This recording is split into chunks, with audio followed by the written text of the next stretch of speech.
PS4 is Sony's most meh and forgettable console they ever invented. Why? Now don't get me wrong, the PS4 isn't a bad system at all, but its own technology and library of games are the least interesting Sony made in the past almost 25 years of the brand. Why? Let me explain. The PlayStation brand to me has a lot of nostalgia since the PS1 is my first ever video game console I ever played as a child. While I am appreciated for the good memories I had with the PlayStation, I always struggled to understand what the brand even is about. I know this sounds stupid, but give me a sec. What do you think of when you hear the word Nintendo? Family-friendly brand? 30 years of classic IPs like Mario, Zelda, Donkey Kong, Metroid, etc. What about Xbox? Halo, Gears of War, Modern Rare, Xbox Live, and more. We all know what to think and feel about those brands, but PlayStation? I know there are beloved IPs and systems people love and remember, but you ever wondered what each console and its library of games is completely different from each other? Of course there are differences in game design, control, feature, and tech, but there's no consistency throughout the entire console generations. Here's an example. For the PS1, what are the most iconic games of its era? Crash Bandicoot, Final Fantasy VII, Ridge Racer, Spyro the Dragon? But let's accelerate that to the mid-2000s, the start of the PS3. What are the console's most iconic games? The Last of Us, Uncharted, Killzone, and Resistance. What is the difference? That the PS1 has a collection of platformers and RPGs and racing games, but compared to the PS3, there's a huge saturation of first and third person shooters. Now I know that gaming trends constantly change back and forth, then platformers were considered the saturated genre as well in the 90s, but let's be honest, classic platformers Crash and Spyro age a lot better compared to Killzone and Resistance, and this is coming from a fan of both shooter franchises. What I'm trying to say all of this is that the PlayStation as a brand is hard to identify, because it's constantly changing to appeal to the times instead of getting others to appeal to them. How do you do, fellow kids? What? If you are buying a Nintendo console, you're expecting Mario and Zelda, and with Xbox, you're expecting Master Chief. But with PlayStation, I never know for sure what is the face of the brand itself, since so many of their mascots constantly change throughout the generations. I know people are going to say mascots aren't relevant anymore, but that's not true. Mascots are supposed to represent the company in a personal way. It's not because characters are there just to appeal to kids. The Michelin Man is a mascot for a tire car company, and that obviously isn't catered to kids because children doesn't drive or own cars. But when we see him in adverts, we instantly know what company he's from or what he specializes in. Sony likes to create new IPs and has the possibility to be popular enough to be the main character to be a mascot for them, but 9 out of 10 it doesn't work, and they immediately abandon it to create a new one. Remember Haze, Leia, Legend of the Dragoon, Battle Arena Toshinden? These games were created and marketed to be the iconic names of the PlayStation, but they didn't live up to sales or often get overshadowed in other series, so they buy that game. So Sony easily forgot about it and just move on to the other games, even if it did sell well and have a loyal fan base. The only consistent thing they stuck around for the past 24 years is the logo of the brand, even though they keep changing it to make it seem cool and sleek, even though no one cares about it. I wouldn't be surprised that I'm the only one who's even aware about it because it's a freaking logo, man. Leave it alone. So why am I the only one that covers the PS4 instead of critiquing the whole PS brand in general? I have a problem with each of the consoles Sony put out. They're still good consoles with legendary games to justify the purchase of it. Even the PS3, which the whole launch suffers because of that awful E3 2006 conference. $599 US, any other platform. A lot of great new features for this game. Features as real-time weapon change. With PlayStation 3, we are taking it to the next level. To flip over this crab on its back if he shows up. And you attack its weak point for massive damage. To the next level. There are still games that are worth buying a PS3 for, and I'm still happy that I own one, and I could keep coming back to these games. Now the PS4 isn't meh because it doesn't have good games. Now that's just ignorant of me to say that. since there are at least 1 or 2 games that are legendary in itself that are justified system sellers. But for me at least, what Sony done to the PS4 is closer to the disaster of the PS Vita, but not as bad. I'm only lying to myself and others if I ignore all of the problem it has. When a video game console is announced, it has a huge rippling effect in the industry. Why? Because the developers are limited to what the spec of the previous console before when making games. It can change the design of the game itself in order to make sure the game runs at a steady frame rate on the console. The fog in Silent Hill was created not because of the story or atmosphere, because of the limited draw distance of the PS1. So the common techniques to mask it through the fog-like visuals like Turok on N64. But with Silent Hill, with this thick fog, it can create a frightening environment due to the player not knowing where the monsters are, and it can be claustrophobic as well. So the hardware limitation isn't always a con for developers, as long as they are creative about it. But why complain about the PS4 if I'm the only one positive about its hardware limitation? Because, at least when each console first came out, it was considered a beast for its time. The PlayStation was seen as very powerful and the machine can render polygonal graphics without severe loss in frame rate and in detail compared to earlier 3D consoles like the 3DO and Atari Jaguar. The PS2 was a huge step up when it comes to graphics, and it was the first console to run in games in a DVD, which carried more space for devs to be more ambitious. Remember Jak and Daxter? Well, the selling point about the first game is that the entire world is open. There are no loading times or fog whatsoever, which is straight up impossible to accomplish on the PS1. The PS3 is the first console to support Blu-ray disc, which had even more space than on the DVD. Also, it's the first Sony console to support online gaming, and also has its own digital store to buy games and download them straight onto the console. But with the PS4, 5 years later after launch, there are no features that involve gaming that isn't already done back on the PS3. Digital games, DLC, microtransactions, online-only games that are only popular now already existed before. The specs of the PS4 once it's announced was pretty underwhelming compared to the beast that was the PS3 that did for more than an entire decade. It's the equivalent of a mid-range PC gaming at best, and specs matter more than ever these days because the PS4 is pretty much a PC now. Which I guess so Sony can avoid the problem with cell architecture of the PS3 so developers can easily make games on the system. The only reason the PS4 got away with it being outdated because of its competitor, the Xbox One, which is even more obsolete as well. For those who still don't agree with me, explain why suddenly Sony and Microsoft are willing to make mid-generation upgrades to their consoles if the specs of their defaults are just fine as already is. Is it Sony that their expensive peripheral PlayStation VR is coming out to take advantage of the VR craze and they know that their console isn't as powerful enough for it? Maybe so it can take advantage of the 4K boom, but their console is only powerful enough to display at 1080p games when their previous console can display it at 1080p years before.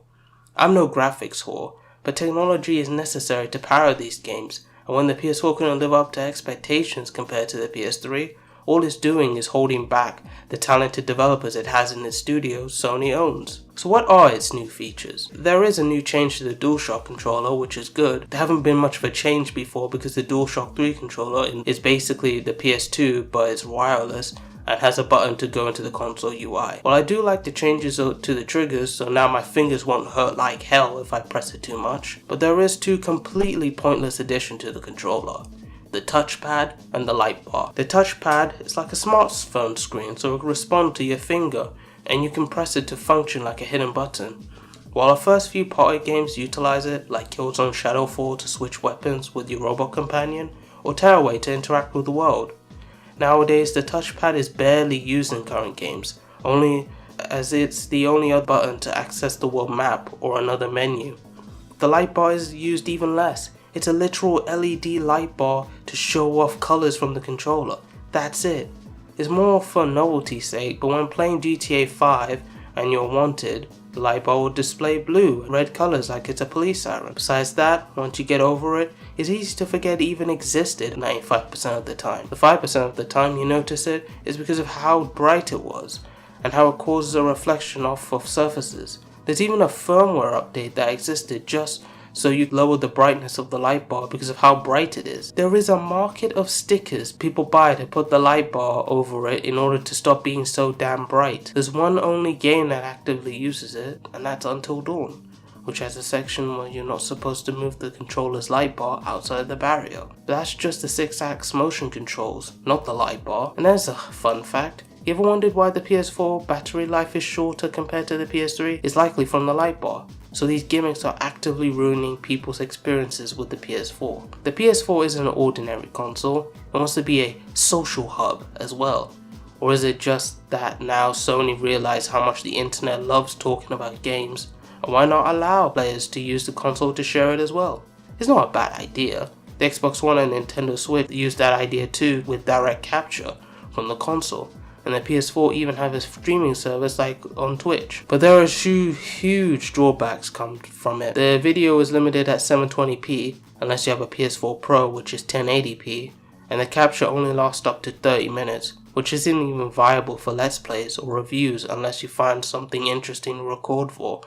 Screenshots are fine, but with such limited options to send it out, there's really little reason to use it. Really, if you want to capture footage, you're better off using other devices to record, which is pretty much everyone on YouTube already has. The streaming service is basic as well, which for people who aren't professional streamers are fine, but very limited compared to Twitch, so you're not going to get much of an audience from it. There's a feature called the Playroom, which relied on the PlayStation camera, so people can interact it online just like RIL streams on Twitch.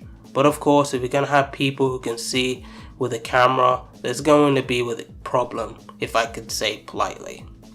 Like I said, for people who want to try out direct capture or streaming for simple reasons, that's fine, but there's far better ways of doing that if you want to be serious. The first party games in this generation are more than good, they're excellent, which is great for Sony to own so many talented studios since the console isn't that interesting in itself. While I like many of the games, there is a notable trend going on throughout the Sony-owned studios that makes each game, especially with Western games, look and play almost the same.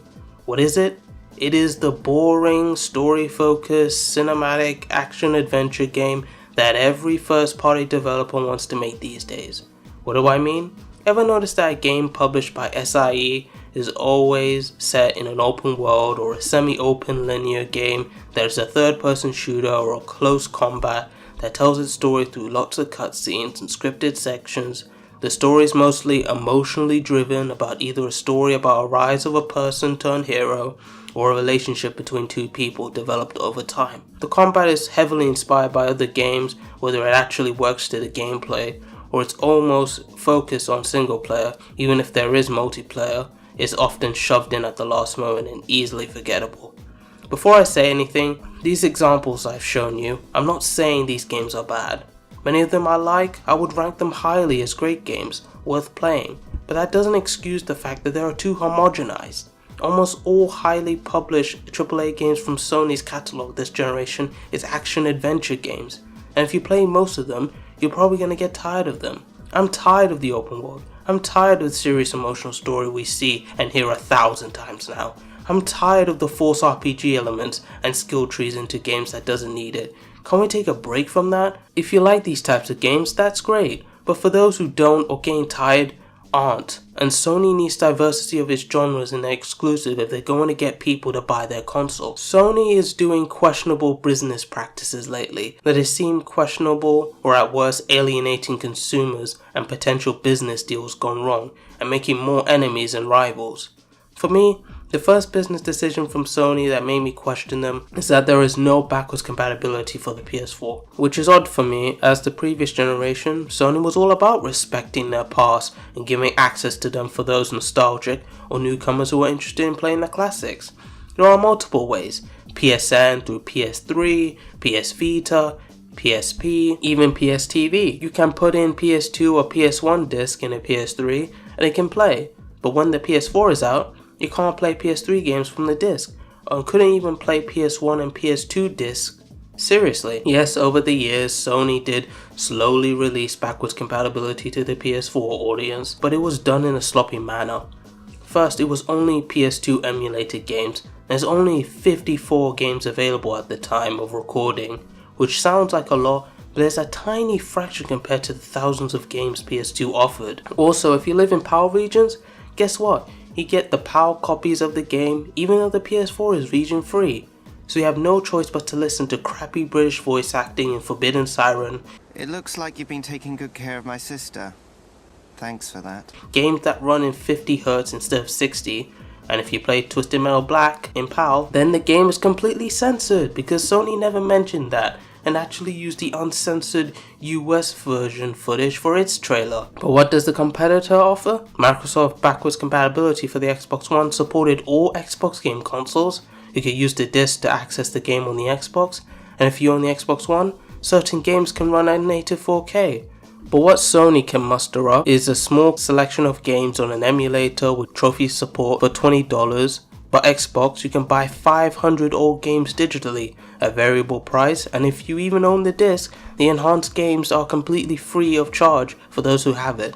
It's completely embarrassing for Sony. And the company with the biggest share market of all console gaming has such little service for consumers who actually wanted it. Another terrible decision Sony has done to piss off a third-party publisher, also known as Electronic Arts. What happened? Well, EA has created a subscription service called EA Access that allows players to access a selection of EA games at a monthly price. There is a cool feature that you can get on early access to EA games before launch, and you can get an automatic discount of games as a member. It's available on Xbox One in 2014 and PC rebranded as Origin Access in 2016. So why is it not on the PS4? You know, the most popular console on the market? Because Sony sees EA Access as a threat to their own subscription service, PS Now. So what happened? Microsoft took advantage of this to get console exclusive of EA Access, and Xbox players are able to get a sweet cheap deal from all of this. 50 games at the tip of your finger for £5 a month. That's cheaper than PlayStation Plus and has way more value. Speaking of PlayStation Now, that service is terrible, and the price of it is the equivalent of a highway robbery. Why is it so bad?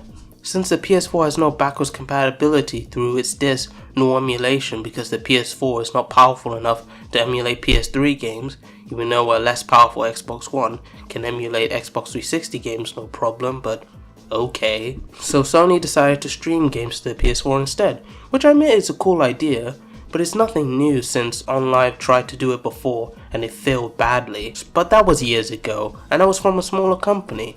So a major electronic corporation like Sony can do it, right?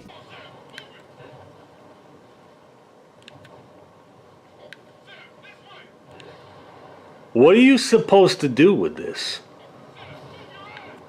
How are you supposed to play this? When the controls register a whole second after you hit them. I hit the beach and I was like, this is the worst pile of I cannot even believe it. The whole reason why it didn't work because the streaming is terrible. The bandwidth needed to stream is too high to be stable. I know people will say that's just me, but my internet is decent at 50 Mbps. But if that can't be stable, then how can people who have lower than me can even play on this thing? If you're living with crappy internet, then it's straight up unusable. Even if you meet the requirement, all you're gonna get is a low 720p quality and a noticeable lag that makes certain games more frustrating than what you remember. I get that PS3 games were at 720p, but since it's just a video transferred to your screen, why does the picture quality look worse than it does on a console? But look, in recent years Sony decided to add PS4 games to the market. So the games will be 1080p quality, right? No, it's just 720p again, even though the games are rendered at 1080p on standard PS4 on mine. So it's not just because the games were output at 720p to match the output of the PS3, no, it's because the company that was behind PS Now Surface, Gaikai, has outdated tech to meet the output of the PS4. So why even allow PS4 on the service in the first place? But Chem, didn't streaming services still at its infancy? Yes, it is.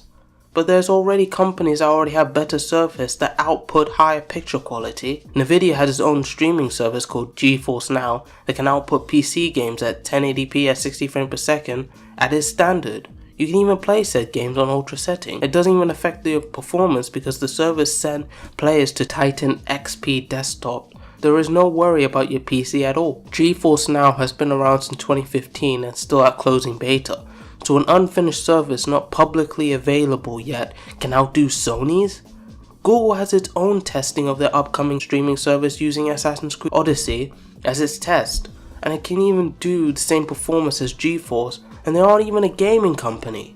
Even Microsoft yet again outdid Sony this generation by announcing their streaming service not only being not restrictive on Xbox platforms but also on phones and PCs. But wait, I hear you say, PS Now is on PC, that's gotta be something, right? Yeah, no.